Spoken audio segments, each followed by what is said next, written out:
Hello, welcome to Artsy Parts Work.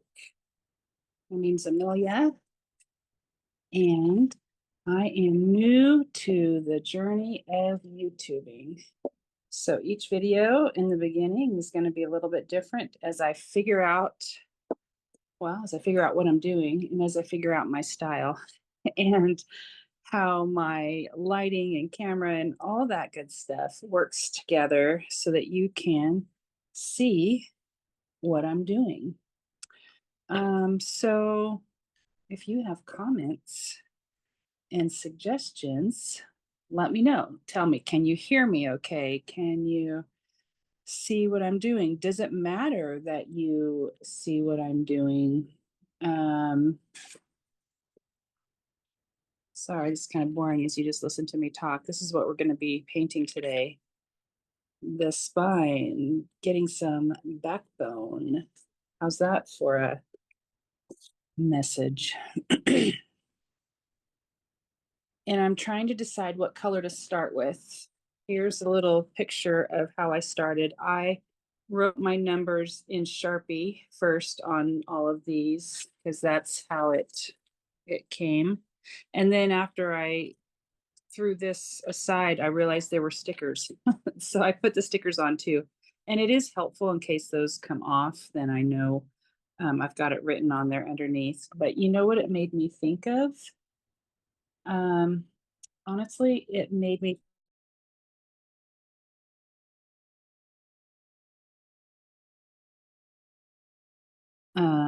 when you have a plan, or I should say, you have a plan, then you also have a backup plan, and then you have a secondary backup plan in case the first backup plan doesn't work out. Have you ever been there? I mean, come on. If that doesn't scream survival mode, what does? What, I mean, it kind of made me take an internal check on myself as to why I felt the need, why that brought so much comfort to have two sets of numbers on my things. It started off as a mistake, but once I realized my mistake and I put the stickers on, I kind of like breathed a little bit better, like, oh good, if the sticker falls off, I've got myself covered. And I didn't even realize I was holding my breath until I started to breathe again. And isn't that telling? I went to a breath work session today, and it was like a free thing at a expo fair type. I don't even know what they called it. Metaphysics expo, something or other. Anyway, it was like somebody said, we hold our breath when we're afraid or when we're in fight or flight. And I thought to myself, that's so true. We get scared. We don't want to make any sound, not even our breath. And oh goodness, look at how this sneaks off to the side.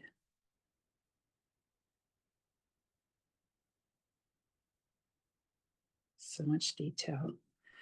Um, and why it's so important to pause when we're feeling triggered and to breathe. It gets us out of that locked, stuck sensation. When we can breathe, tells our body that the danger isn't really there.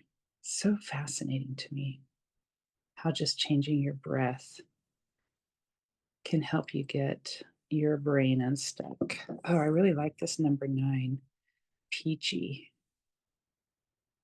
color. And what drew me to this series was the colors.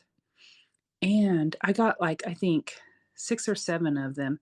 They're not, like, chakra related, but they're body related. So there's the spine, the heart, the brain.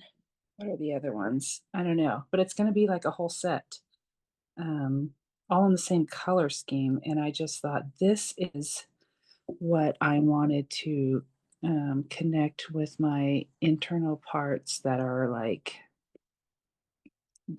body." Well, I mean, they're all body related. Your parts, how do I say that? I just wanted to show some love to my body and how my parts use my body and health symptoms sometimes to speak to me. For example, this week I had a headache and I took some time off of work, um, because I just realized that my my parts were just kind of telling me, we're getting overwhelmed. This something's too much. We need your attention. And that's the way they get my attention. And so when that happens, I want to stop and listen as soon as possible so they don't end up, kicking and screaming with like a migraine or something,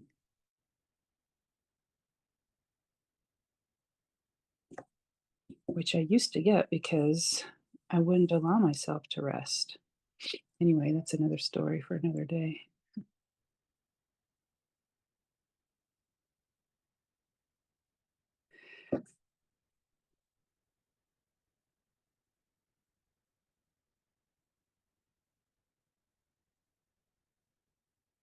So now I'm focusing on trying to breathe a little bit more. A couple of years ago, well, it's probably been more than that. It's probably been closer to 10 years ago. I took um, a weekend, no, a week long workshop. I did it 2 years in a row.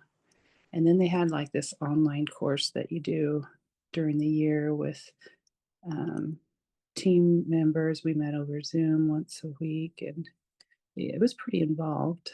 It was called, oh gosh, what did they call it? Um, I'm trying to remember. The Thinkific was the portal for logging in. It was through Life Model Works, which is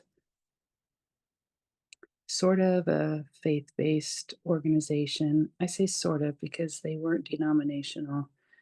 Um, and we didn't talk about scripture or very much. I mean, well, maybe we did more. We did actually. When I think about it, that's where I learned how to do a manual journaling, um, which I still love to do because it helps me connect to my parts and my inner wisdom.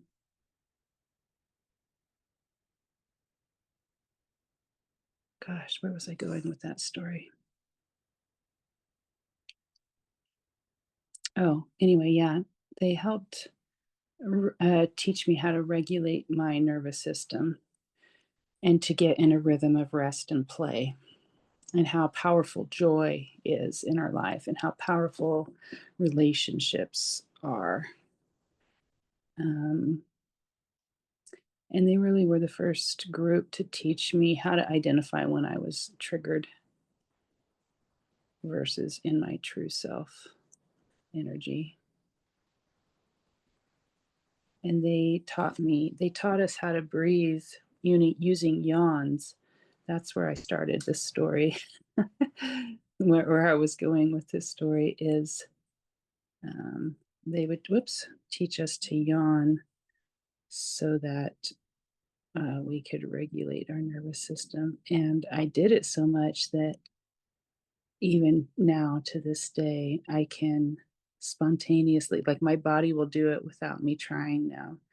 Um, in order to help me regulate my system, I'll just start yawning and releasing in that way. And it feels so good to yawn.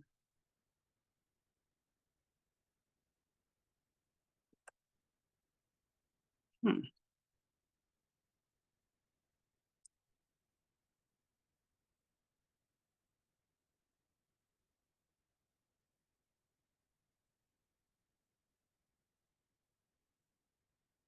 The last video I made, I feel like you couldn't see the spots that I was painting because my hand was in the way the whole time. And I didn't realize it till it was too late. So hopefully this is going to be better. But like most things, trial and error is what's going to make it better.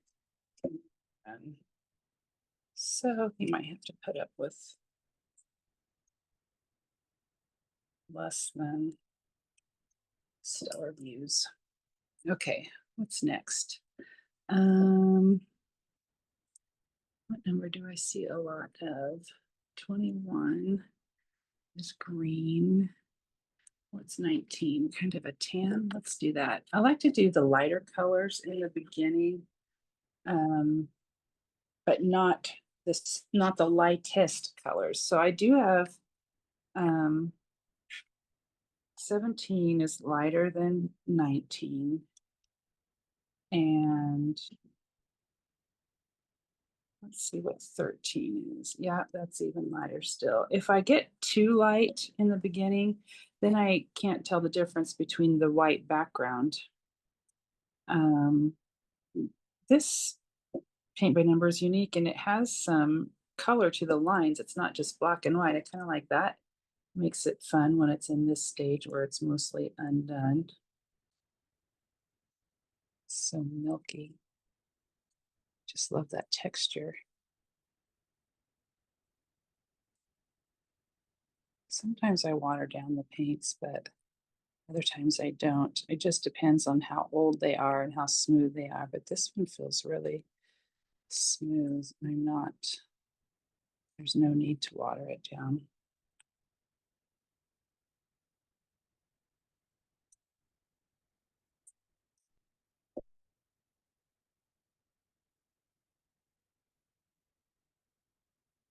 Yeah, this one, now that I see it on the white canvas, is not as light as I thought it was going to be in the container.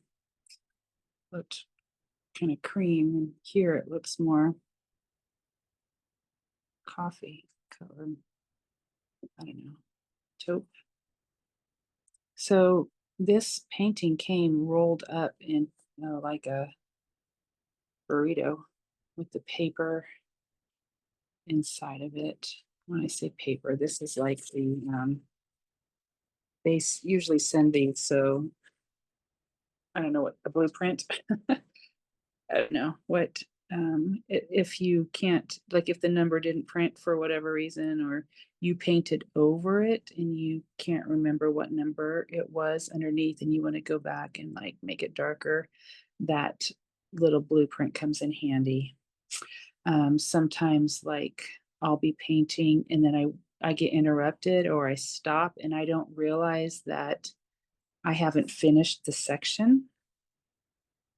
And when I get to the end, I can't tell, everything else has been painted in, and I can't tell what section that white spot belonged to. And then I can go back to that blueprint and find that out. Comes in handy. So anyway, this came as a rolled up little burrito, and I ironed it flat, and I ironed my paper. It's kind of rolling up again now, but I can re-iron it. And then I put this on a frame that I had bought at Michael's. Michael's sells like blank canvases that are already framed for super cheap in like a 5-pack. I think I can get 5 16-inch frames, 16 by 20 frames for like $20. But if I were to order this online with a frame, it would be so much more expensive. And so I usually will buy my own frames and mount it, because not all my paintings do I want to even mount. Sometimes I just do it and then I shove it under my bed when I'm done. And I don't have wall space for all the things that I paint. So, um, but I thought this one, I might, if since it comes in a series and I really like the color scheme. But you can tell, probably, maybe you can't, that there's some wrinkles in it. Like it's not super flat. And I just had a conversation with the perfectionist in me and said, it's going to be okay. It'll be good enough. It will at least keep it flatter for the videos. And, it's not super flat without the frame either. It's probably more flat this way than had I not. I just got a staple gun and stapled it around the edges.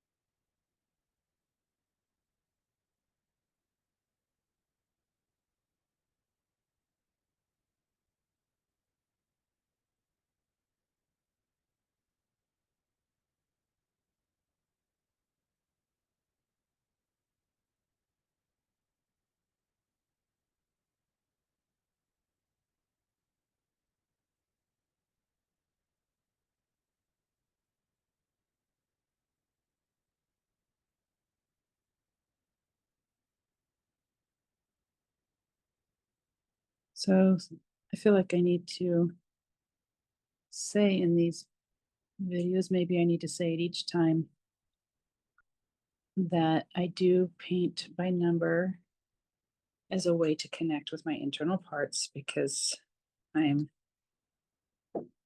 I'm an internal family systems peer supporter. And so what that means is that I love IFS. I love what it does for me. I love how it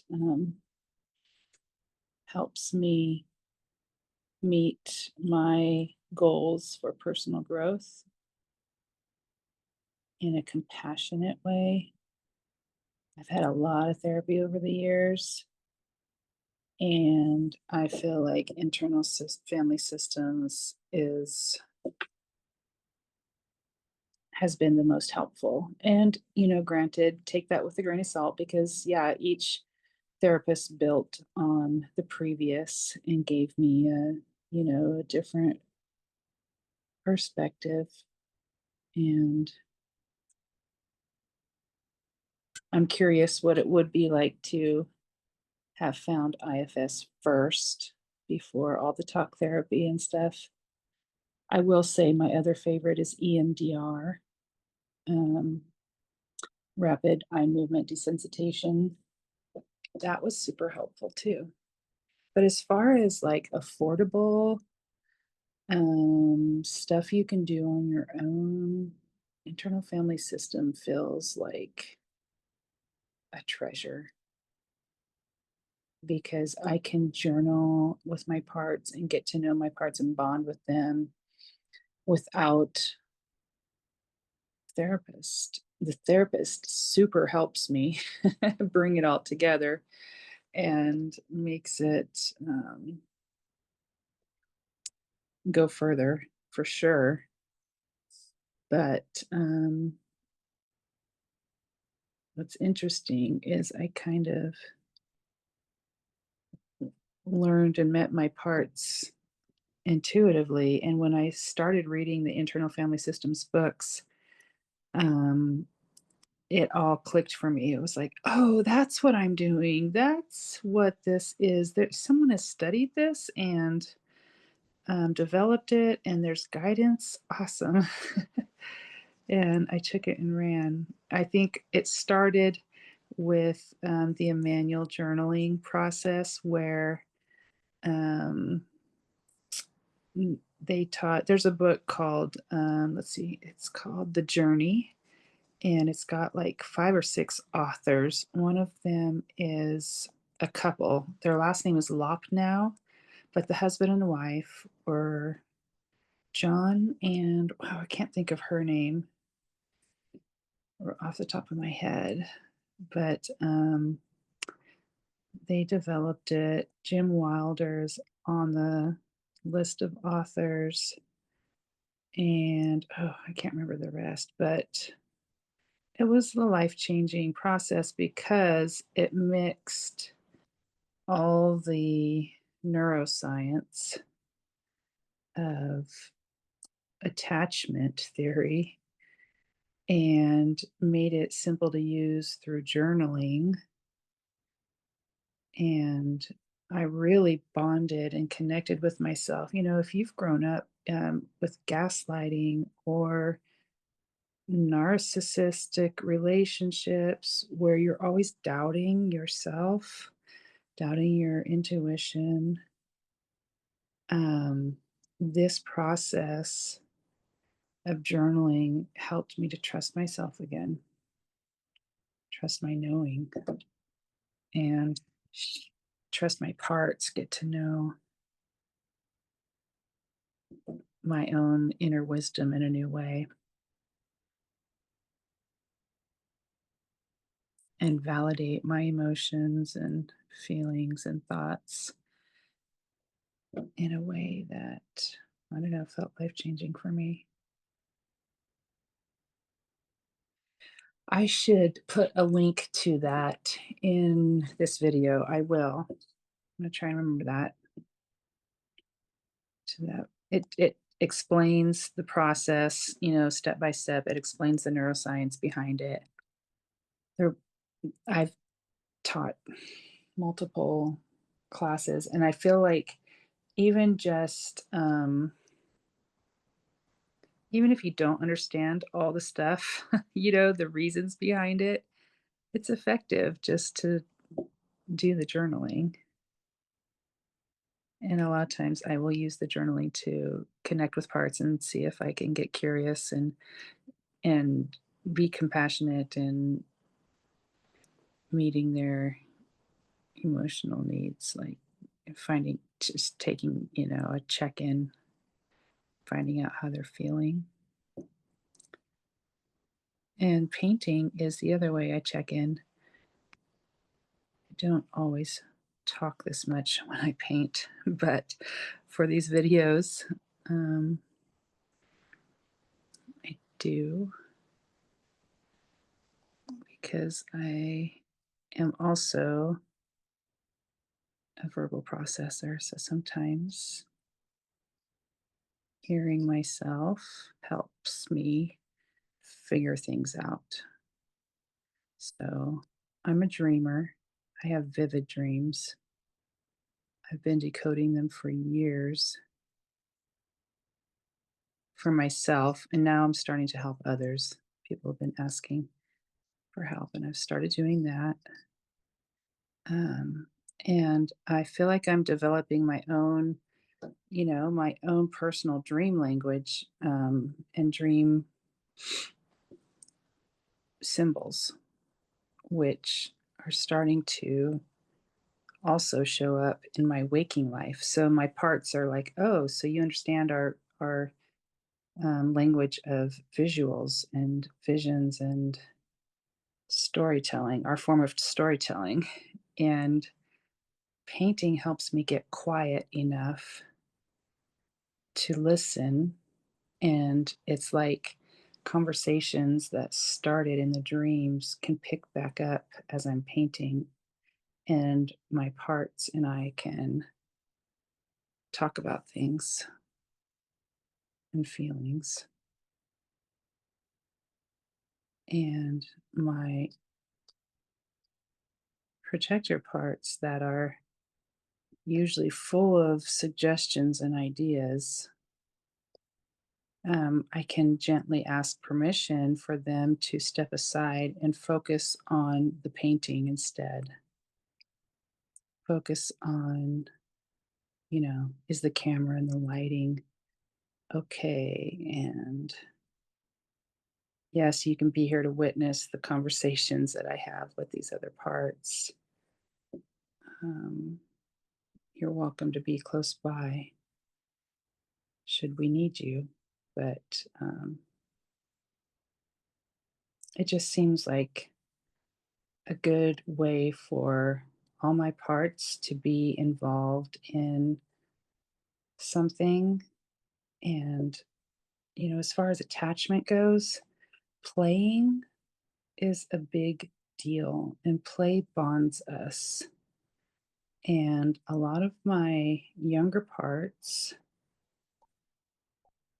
want to play with me and rest with me. And I can do that with them through painting. It's a way that we play and rest together and bond together. And I say, your needs are important too. And yes, I'm listening. Let's do this together. I'll listen while I paint. And even if, there's no pressure to have a conversation and work things out or figure anything, you know, there's no agenda, I guess is the way to say it. It's just having fun together and making something beautiful because the painting usually has messages for us. Messages like it's okay to mess up and go outside the lines, or it's okay to have a backbone. Um, it's there for a reason. Boundaries give you support. Boundaries, like bones, hold you steady and allow you to do much more than you could do without it. There is a purpose. So I just usually say a little prayer or intention that, um, spirit is welcome here, and we invite divine love and light to speak to us as we paint. And if there's a dream I'm trying to figure out what it means, let's think about it. Let's talk about it. Let's get curious together and ask some questions together.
I was going to put some background music on and I forgot.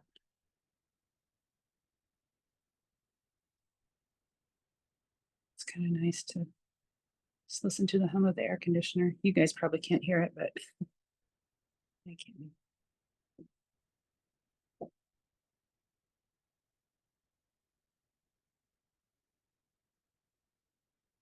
Something else I learned at that workshop is coming back to me now. They talked about every good conversation has a lull because even in joyous occasions, you need a rest. And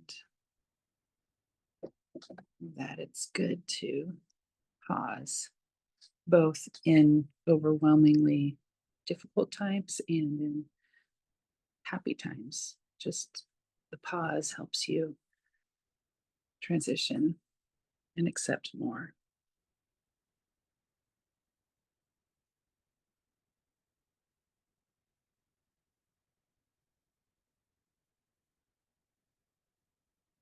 Hmm, thought there were more 14s. Guess not. At least I don't see them right now. They might be there hiding.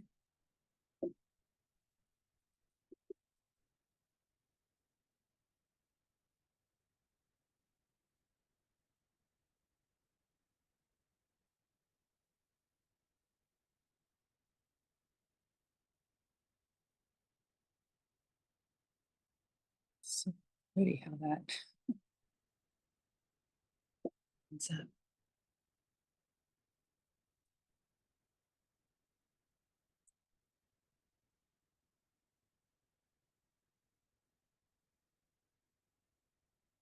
So I'm hoping with these videos that people will join with me and we will craft together. You'll bring your whatever it is you do. Maybe you crochet, maybe you paint.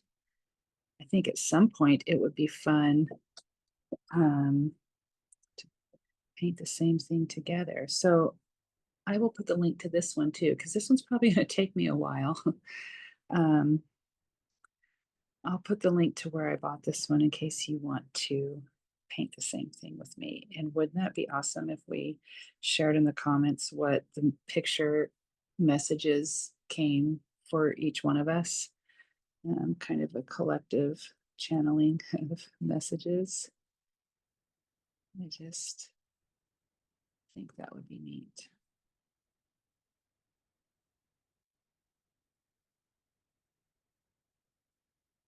Hope my hand isn't in the way here.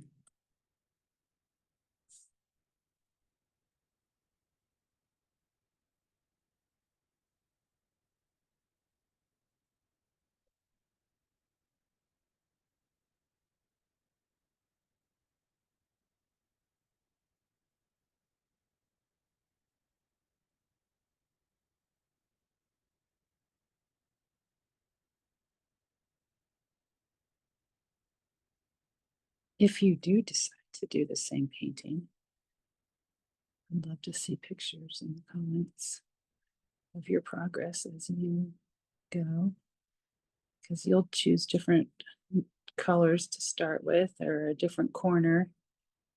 I used to start, well, so my painting over the years, I've been doing it, I think I'm going on my third year here of paint by numbers. And I used to start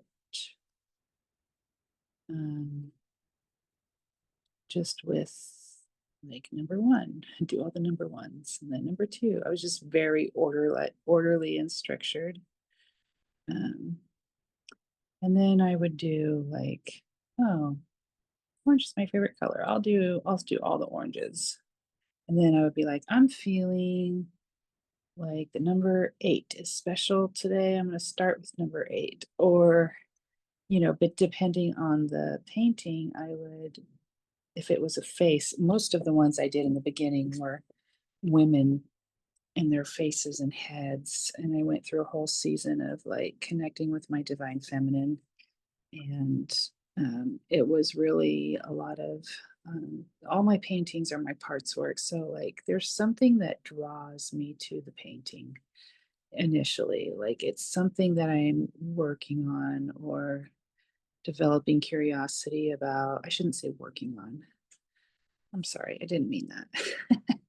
It's not like I don't want to give the sense that there's something to fix. There's just something to get to know more, get more familiar with. And so, yeah, it's like connecting with parts of me that were burdened or exiled or not allowed to come out and play. And so I just, did the painting to as a way, nobody saw my paintings and nobody was judging it or asking me questions about it, or um,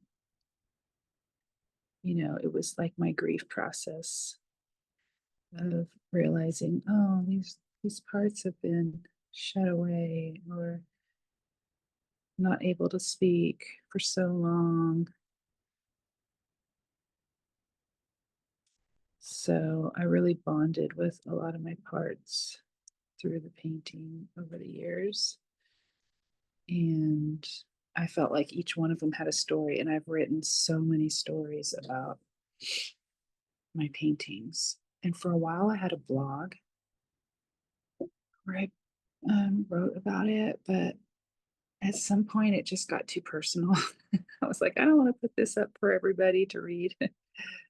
I need to find a more private or safer place.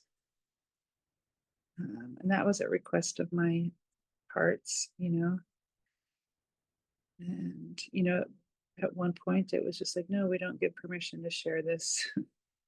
Okay, so I will listen and I will respect that boundary. And if at some point you get comfortable with it, we'll share our writings again, or we will be more choosy about who we share them with. But in parts work, asking for permission is key. And that is something that, was new to me as a child growing up. Um, it wasn't, I mean, I understood the idea of asking for permission, but nobody was asking for permission from me. Nobody was really respecting my boundaries or what I wanted. So I just feel like my long history of codependency and overcoming codependency, a lot of it has been about learning how to say no because I wasn't allowed to say no. It wasn't, it was disrespectful to say no in my world, in my culture. So it it felt wrong. It felt bad to say no. And I had to unlearn all that. I should say I'm still unlearning all that, hence the painting on getting a backbone. I'm kind of curious how this is going to develop. Like getting a backbone feels like judgy and like saying it that way, it feels like a put down, like you don't have a backbone. And that's not what I want to communicate, but that's like the only language I have for it at this point. I will say I had a dream. I took a nap this afternoon after the expo that we went to. Um, we did like sound baths and frequency healings with tuning forks and just all kinds of stuff. And my body was just like loving it for one, but also needing a little rest from it. So I came home and took a nap, and I had a very vivid dream. And I feel like there was lots of meaning in it, which is why I was like, now's a good time to paint. We can maybe make some sense of this, but the gist of the dream was somebody was disrespecting my boundaries in the dream. And the way that I do dream work is I consider the characters in my dream as they're symbolic of parts of me. So some part of me was not asking permission, and it was going places, going into my bedroom and into my kitchen and taking things without asking and then shaming me for getting upset about it. And it's like, no, that is a valid reason to be upset when someone disrespects your boundaries and doesn't ask permission.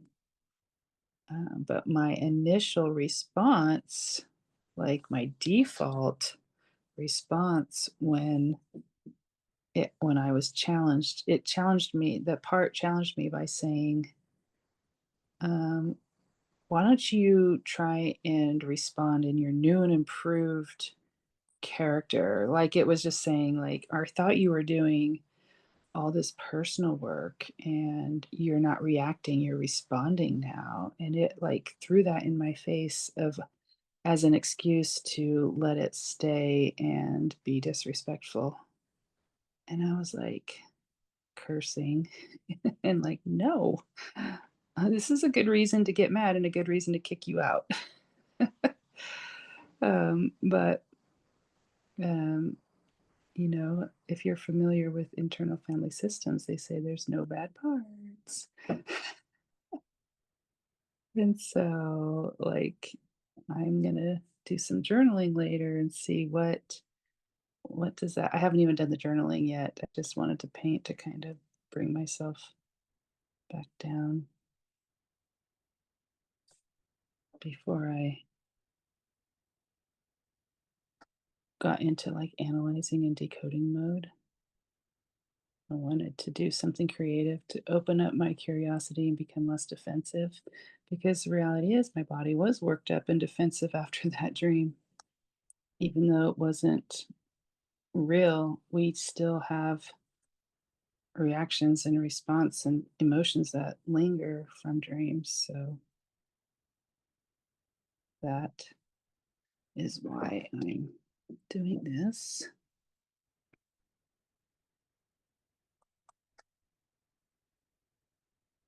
so that I can be less um, defensive as I think about what part of me does that mirror? What part of me is not respecting boundaries? And it probably has a really good reason. In my dream, it there was a justification, and so I want to pursue that reason, that motivation. All behaviors and actions have usually something, some belief that fuels it.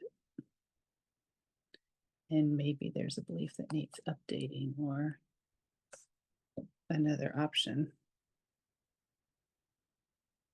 Or maybe I can just have more compassion for it if I understand it.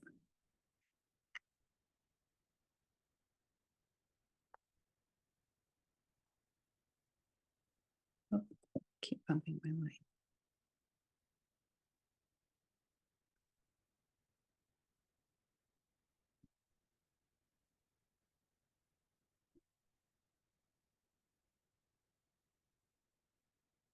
The other reason I do light colors first when I paint is because if you do the dark colors first, it covers up the lines, and then if you do make a mistake, it's harder to correct it.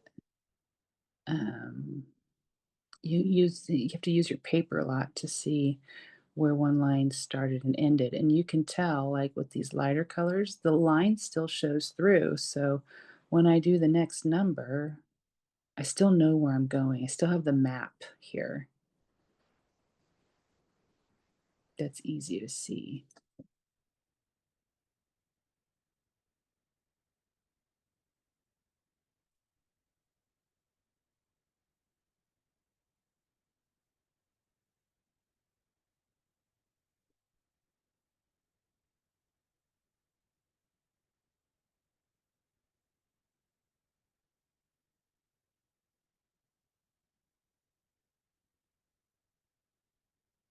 Hmm, where are you 2? Maybe I got 'em.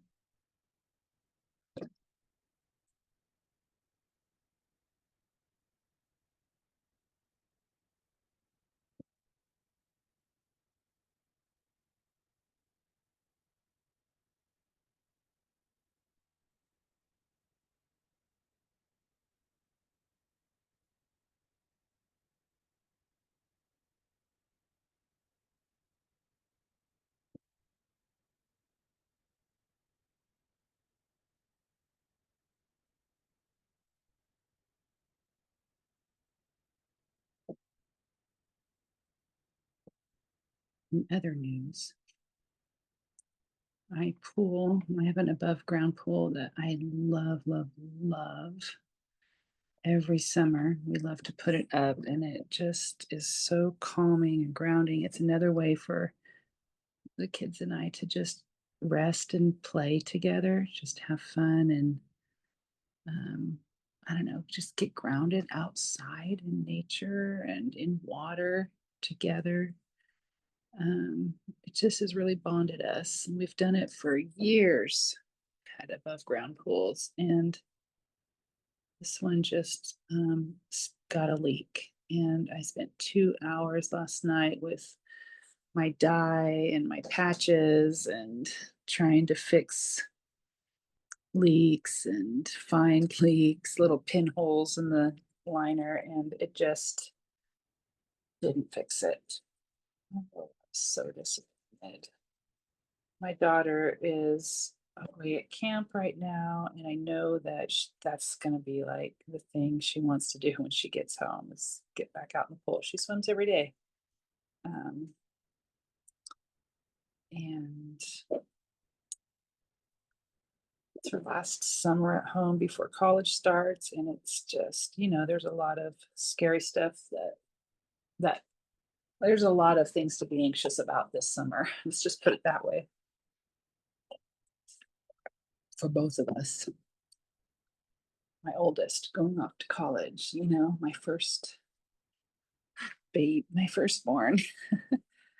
And we need that pool, and I don't want to have the summer without it. So, oh gosh, I just bought a new pump last year and new hoses because something chewed it up. I think we had a skunk in the backyard or something came and chewed up the hoses looking for water. So I redid all of that and now the liner. And it's just kind of like, oh, if I can fix the liner, that would be amazing. And I wouldn't have to start all over again with a whole new package or kit or system. And I priced out just a new liner, and they're like $200 for just the liner. Like, not the poles, not the pump, not all, the ladder and everything that comes with it.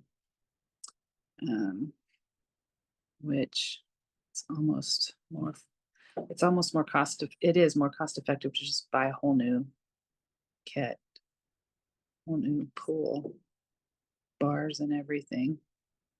I have all the stuff for it, chlorine. I just restocked all the chlorine and shock and softener. I hadn't bought filters yet, so but anyway, it's just one of those things where you have to consider, like, do I just let this go and start over with something new? I know that there's benefits from the pool, and we all um, love having it.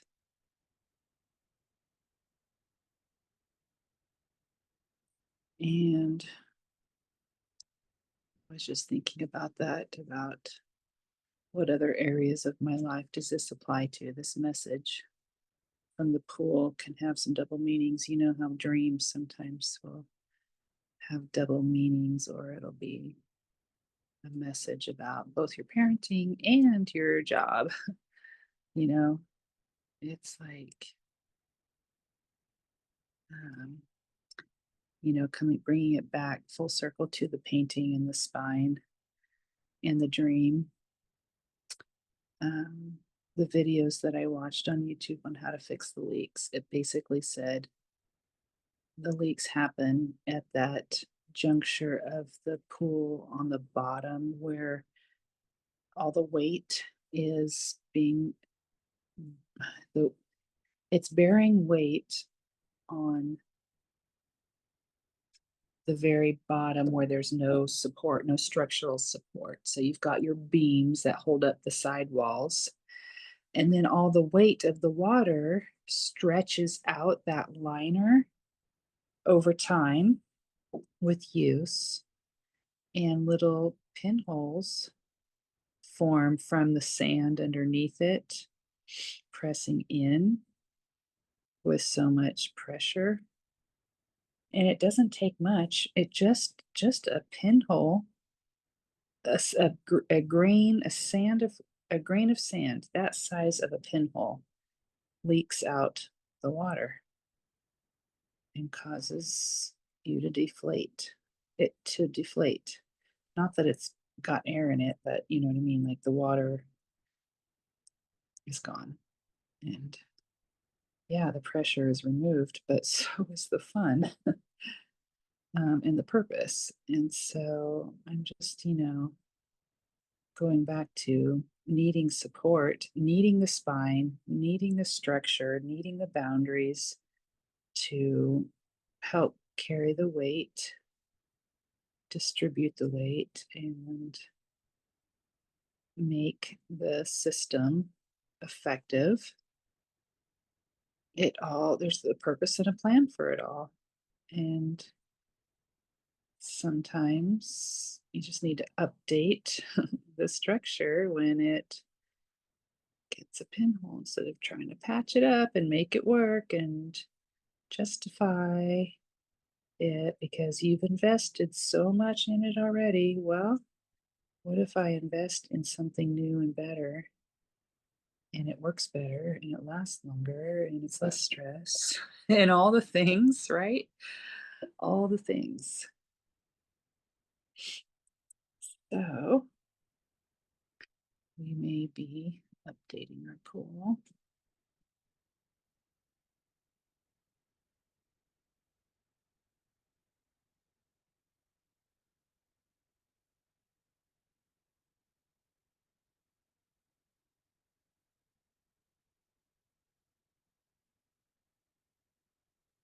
Letting go of the old and making room for the new.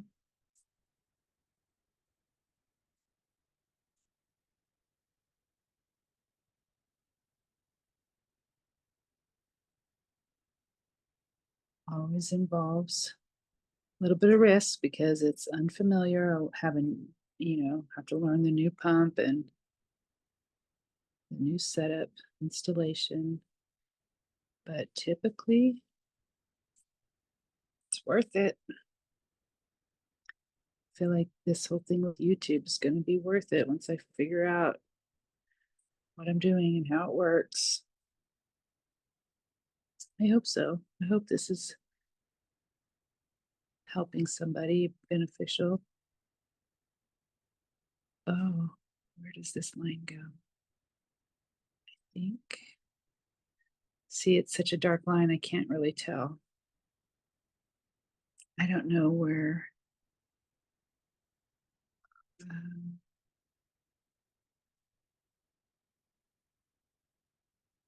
is that a 2 that's supposed to wrap around and go down? I think it might be a 2 that needs to, that I didn't finish right there.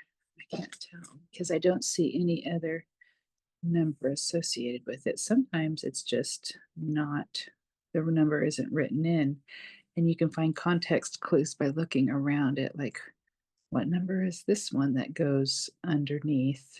It's a 6, but this one is an 8 that goes under. We might just wait, or this might come in handy.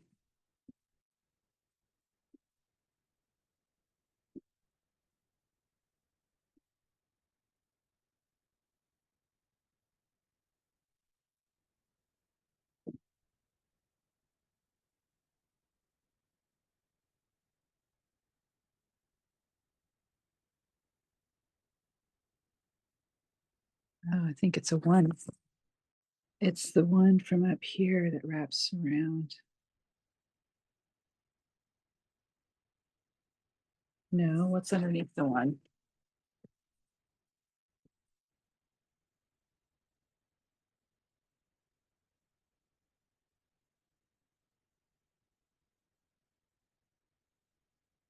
It is the 22. It is the green 22.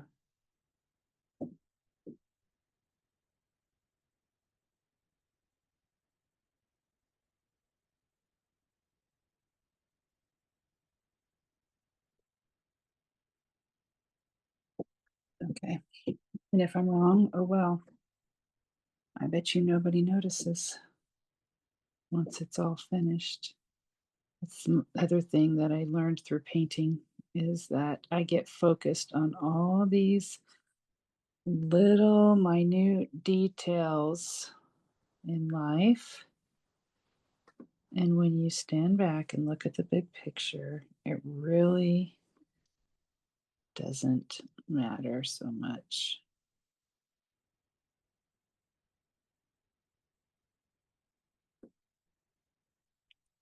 And how much energy do you really want to invest in something that doesn't matter that much? Which is why we go back to this whole me mounting it on this frame and it having wrinkles.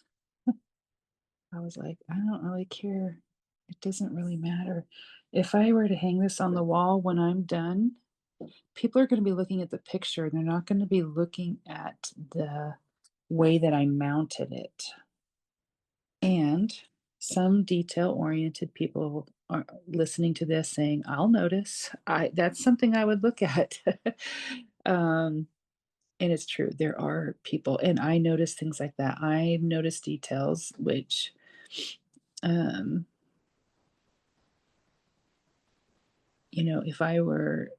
if it were somebody else's house, I might and I saw a painting on the wall, I might, because I'm a painter, look at the mounting because I'm always trying to figure out how to do it easier and better. Um, and so I probably would look at it and notice it. So, you know, here I am saying something out of both sides of my mouth. People don't notice. Oh, wait, but people notice. um, but, but I guess what I'm getting at is how much do we care? And can we be okay with not putting a bunch of energy into something that isn't going to affect anybody? Nobody's getting hurt. Nobody is affected by my painting or mounting of my painting, my wrinkles in my painting, I should say, or even my mistakes in my painting. It's what makes it unique and different from everyone else's.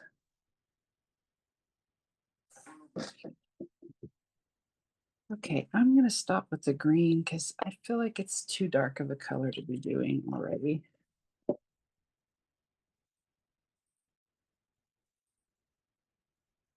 I'm going to do number 1. That's a light color. I feel like I've seen lots of. I need to go dry off my paintbrush real quick.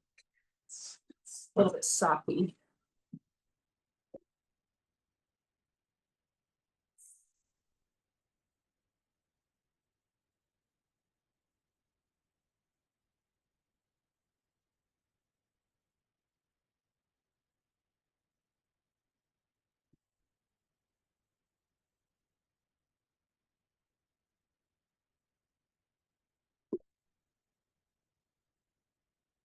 Okay, number 1 is this color.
I'm gonna get this sign done.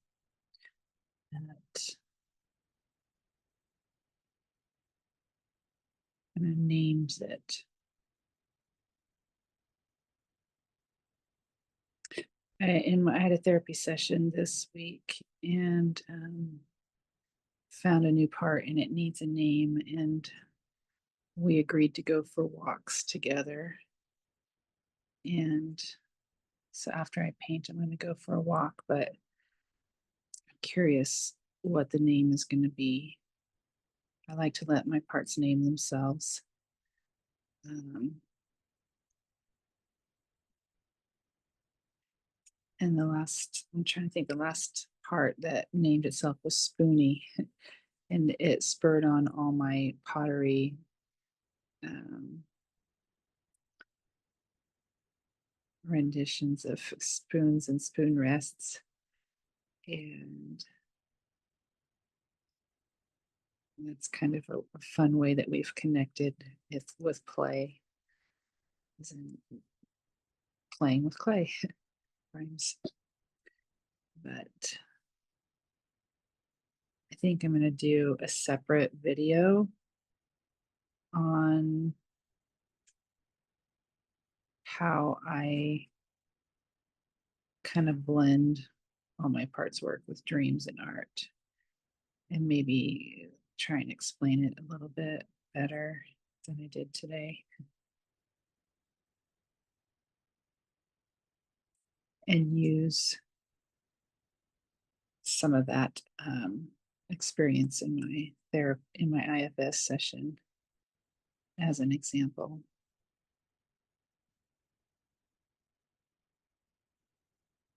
I just feel like stories and examples make it easier to understand. Oop.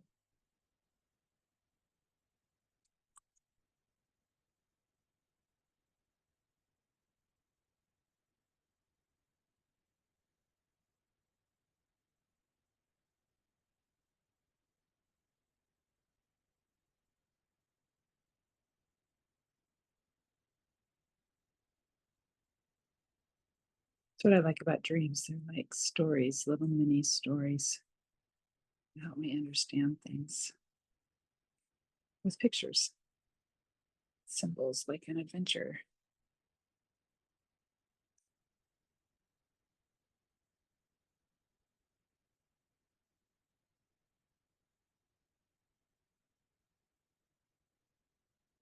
I used to read those books when I was a kid where you could create your own ending.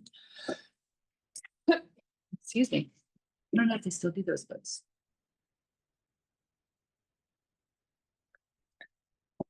But like you read a few chapters, and if you want the character to become the hero, go to page whatever. If you want the character to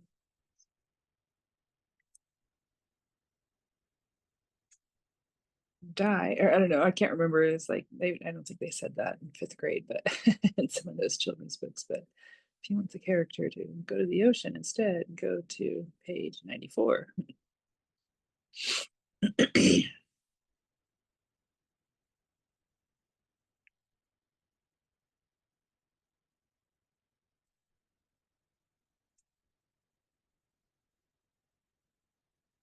It feels like an IFS do-over. Um, those change the ending type storybooks.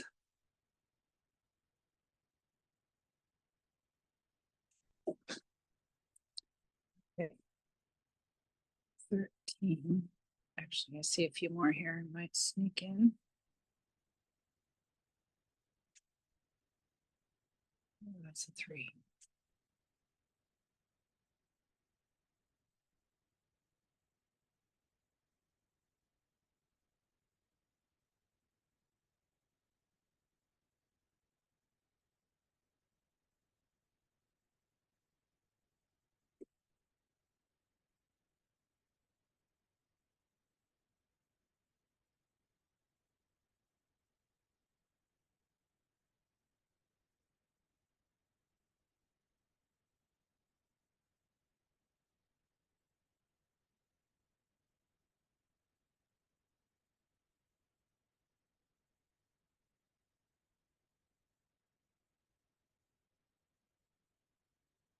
So, as far as IFS peer support, the purpose and design that I feel like I want to be a part of is I want to encourage and make it easy for other people to do their own parts work, make it a lifestyle, fit it into everyday occurrences and, make rest and connecting internal a priority and something doable. So, like art and dreams are things that are easy to, or easier maybe, to implement instead of a therapy appointment where you have to get childcare, take off work.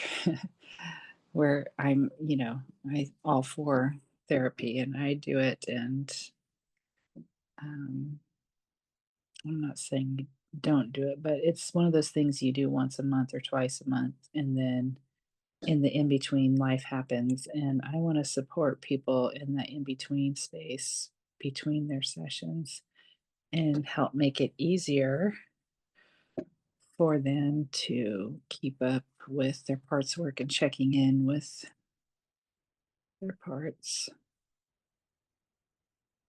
and building that bond.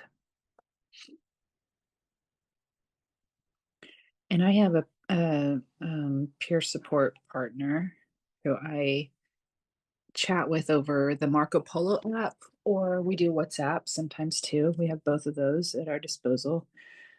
Sometimes we're not feeling like being on camera, and we just do voice memos or text, depending on what we're up for. But it's so nice to have someone to check in with on like an almost daily basis. And we share the highs and the lows if we're triggered or if we're um, stressed out about something and we just need to like talk it out and not have someone try and solve the problem and give us advice. It's such a gift to have someone who is familiar with IFS and isn't going to just jump to fix your problems for you, um, and jump to brainstorm and tell you what you should do and try and get you to calm down and all those things that people are well meaning. Um, but also, codependency can be a hindrance when someone tries to rescue you or help you to feel better. And really, we need to just, feel into those and meet those big feelings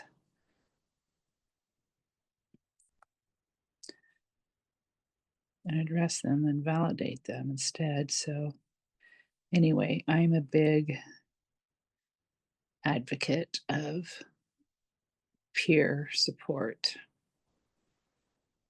peer support done right. It does take a level of practice and training to get in that space where you're not offering advice. And I stumble into it just because it's hard not to. But, with time and practice, we all get better at that.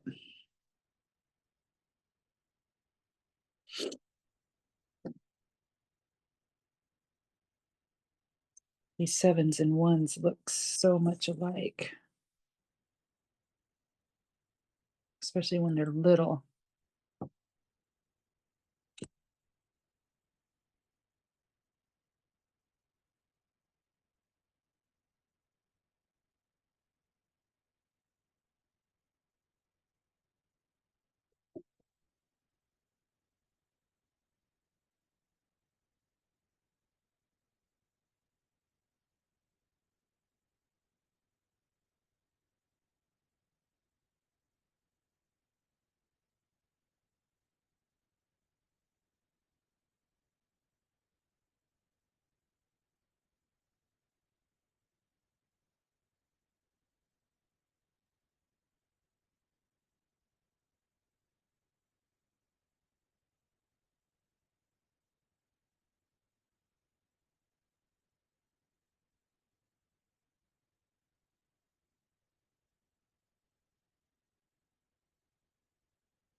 Black is normally the last color I'll use, but I want to do these letters.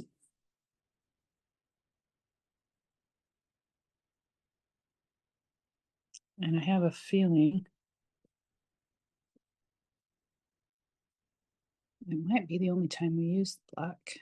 Um, let's see, 24. No, it's in there. I see 24s in here in the spine, cartilage and stuff.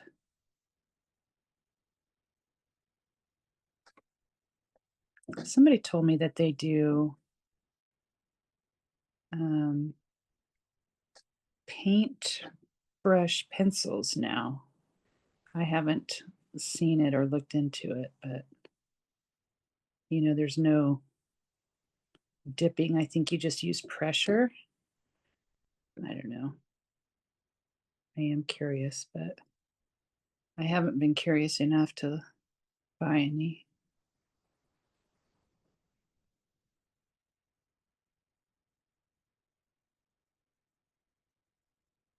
The friend who told me about it is into coloring books.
Well, if you're following me on Facebook or Instagram, I have a feeling that this week's posts are going to be about boundaries.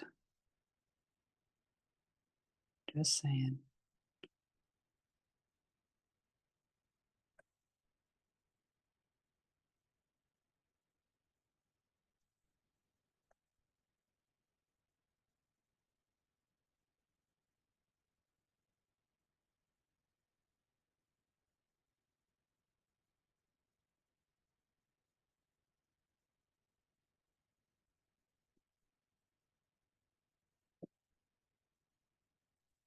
Okay, I think that's going to be a good stopping spot for now. We'll come back to it another time. Thanks for joining me. I hope you have a great rest of your day. Bye.